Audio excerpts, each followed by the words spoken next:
Hey guys, day 170. It's about 7 o'clock. Sun's just coming up here. I'm out here doing a cigar video and sprinklers just came on. Yard's looking pretty darn good if you ask me. I've got a ton of vines growing all over everything. The jasmine's taken off. I used a little bit of Miracle Grow on each of the jasmine and it's really made a good difference. My original jasmine didn't take off this quickly, so if that has something to do with it, great. If not, whatever, it's working. So hopefully next year the entire fence will be covered. You can see that one starting to really climb up and it's spreading, so I'm happy about that. Let's see, today I'm going to go for a ride after I finish this. You know what, I might go over to the park. I've got some time today. All I've got to do on the plate is some editing. And yeah, I'm going to make some time for that. Somebody had mentioned that they want to see the park, so you know what, so do I. Should be pretty nice weather over there. It's actually relatively cool this morning. I'm not sweating. The humidity is way down. Really beautiful weather, so maybe I'll go for a little jog. I haven't done that in a while, so I'll kill myself today. Let's see, yesterday, after I uploaded the video, I walked over to the neighbor's house across the street because it's just killing me, the curiosity. So I took a peek and here's what I saw with that. Okay, so I'm really curious here about the house across the street. The neighbors have not been seen in a couple of weeks, as you can tell from the lawn. And there was no moving truck. There were at least two people living there, an older mom and a son that didn't work, and usually a daughter and some kids that were visiting. But they were always home, had a couple cars, and they just up and disappeared. So let's go take a look in the window. They've got all the windows open in the house. And the blinds are still there. They still got junk out front. They got some stuff on the porch, but that was there before. Well, looks pretty cleared out. There's a bunch of junk. Smells like shit. Looks like they left some stuff. Even the back windows are open. Here's a notice that was on the ground here. I think they meant to put it on the door, but there's no handle. Let's see what it says.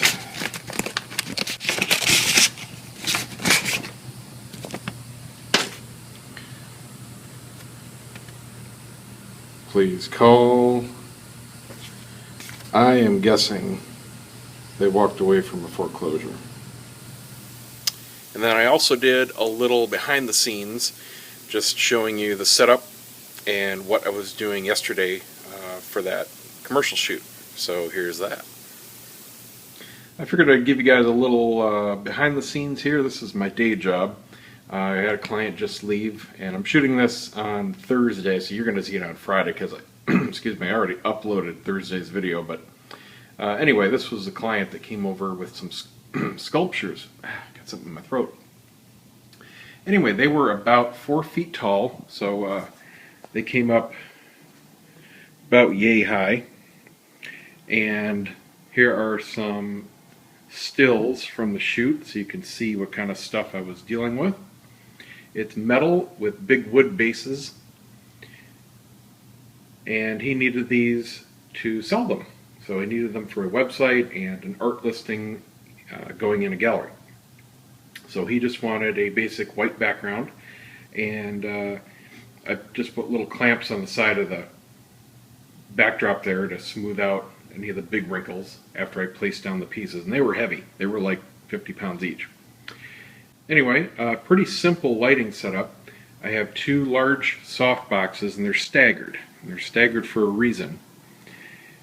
The big one on the right here was illuminating the front of the piece, which was about at the edge there. You can see it goes from the ceramic tiles to the wood. I put the pieces just on the ceramic. So this right one was illuminating the pieces on the front and a little bit on the background. It's feathered slightly. And this was to basically fill in the shadows for the piece, as you could see in the stills. The left one is feathered even more. It's basically illuminating the side of the piece, just a little bit of the front, but mostly a nice even light on the background. And then I have an additional light back here just basically blowing out the background to pure white. So I don't have to do any Photoshop and cut it out of the backdrop. It just gives me a nice pure white background. And it also, I've got that powered up just enough to bounce a little light back and give specular highlights around the edge of the piece.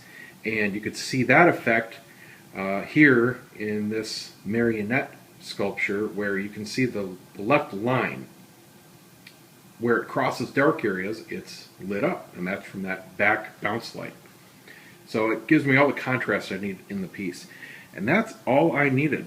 It took me, I don't know, about 5 minutes to set this up. I've obviously done this a lot before, and I've shot for him before, but these were the biggest pieces he had. And then on my camera, I shoot tethered. Got my laptop stand over here.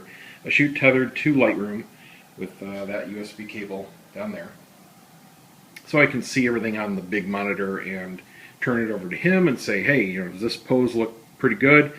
I nailed both the poses the first try. You know, I always look at the piece first. I sat it down, I walked around it, saw how things looked. You know, I wanted to make sure that the features of the piece were visible, because you only get one shot. So then I made sure they were good with him and delivered. He had a bunch of them, and that's it. All right. Okie dokie, it's off to the park we go. Okay, mile 1 in. I'm going to walk at least mile 2. I'm getting a real sharp pain in my left knee again. It's just, I haven't used the same muscles here as I do biking. I really feel it in my thighs. They're burning, I mean, which is fine. But there's a good reason why I don't need to be back on these trails right about now. One is these cobwebs. I am obviously the only person that's been through this back trail in quite a while. I mean, I'm walking through nets here. You can see I got some, I don't know if you can see it, I got them strung on me all over my shirt here, all over my face, both arms. I'm just covered in cobwebs. And the trails are completely swamped, you know, with all the summer rain we're getting, and the mosquitoes are eating me alive. So I'll continue through, but I'm not hitting this until fall. This is ridiculous.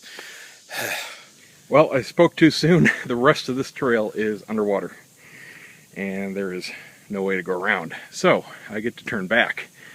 I'm barely over a mile in, so this will be a 2-mile day. Okay, well, at least now I know. No big deal. Remember, all of this was sand path last time through here, and all the summer rains have brought grass pretty much everywhere, so it's like a nice green carpet. It's really soft to walk on, especially with these shoes. It's like walking on pillows. Well, you know, where it's not flooded, that is. Speaking of shoes, it's funny, I was talking with my buddy Dave, and he's telling me about, he's getting back into running. This is a little while ago. And he's telling me about his quest for shoes, and it rang a note with mine. And he was telling me how comfy the shoes are he finally found, and how it was like walking on pillows and so supportive, and they were like $200. And I looked at him and said, are they Brooks Beast? And he goes, yeah, how'd you know? I said, because that's what I got. And they're awesome shoes, aren't they? He's like, yeah, they're great. They really are. If you need really good running shoes, even if you don't have a big size requirement like me, he doesn't. He just happened to find them really, really comfy. And he, of course, because he has normal sized feet, he found them at the local running store because they had normal sizes in stock. You know, when I went around, if y'all saw that video, pretty much everybody stops at 12 in the store. But yeah, he loves them too. They really are great shoes. Worth every penny. I don't even feel my feet. God, I wish my wedding shoes were like this. Think it'd be okay to show up in a wedding with these? Maybe I could dye them black.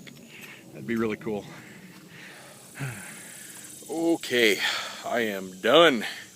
I'm gonna go home and take 2 showers. I easily lost 1 pound in sweat, probably 1.5 pounds, maybe 2. That's not an exaggeration. It only takes 2 cups for 1 pound if you think about it. I am absolutely soaked. I mean, you can wring out my shirt. Arms are just dripping with sweat walking around here. Oh, that's a workout. My legs are killing me. Definitely much different muscles for biking than going through trails, especially the jogging. That wasn't like a full run or anything. I was kind of taking it easy, but I did do that first mile. Okay. Well, that's it for today. I'm going to go home, take a shower, get some lunch, get to work. I'll see you guys tomorrow. Don't forget to subscribe if you're new. Check out the site. I'm going to try to have a new recipe this weekend. I want to do something. I've got that batch of chili. I've got a few more days to use up, but I feel like discovering something new. Maybe I'll check out the internet for some inspiration. Anyway, give me a thumbs up. We'll see you tomorrow.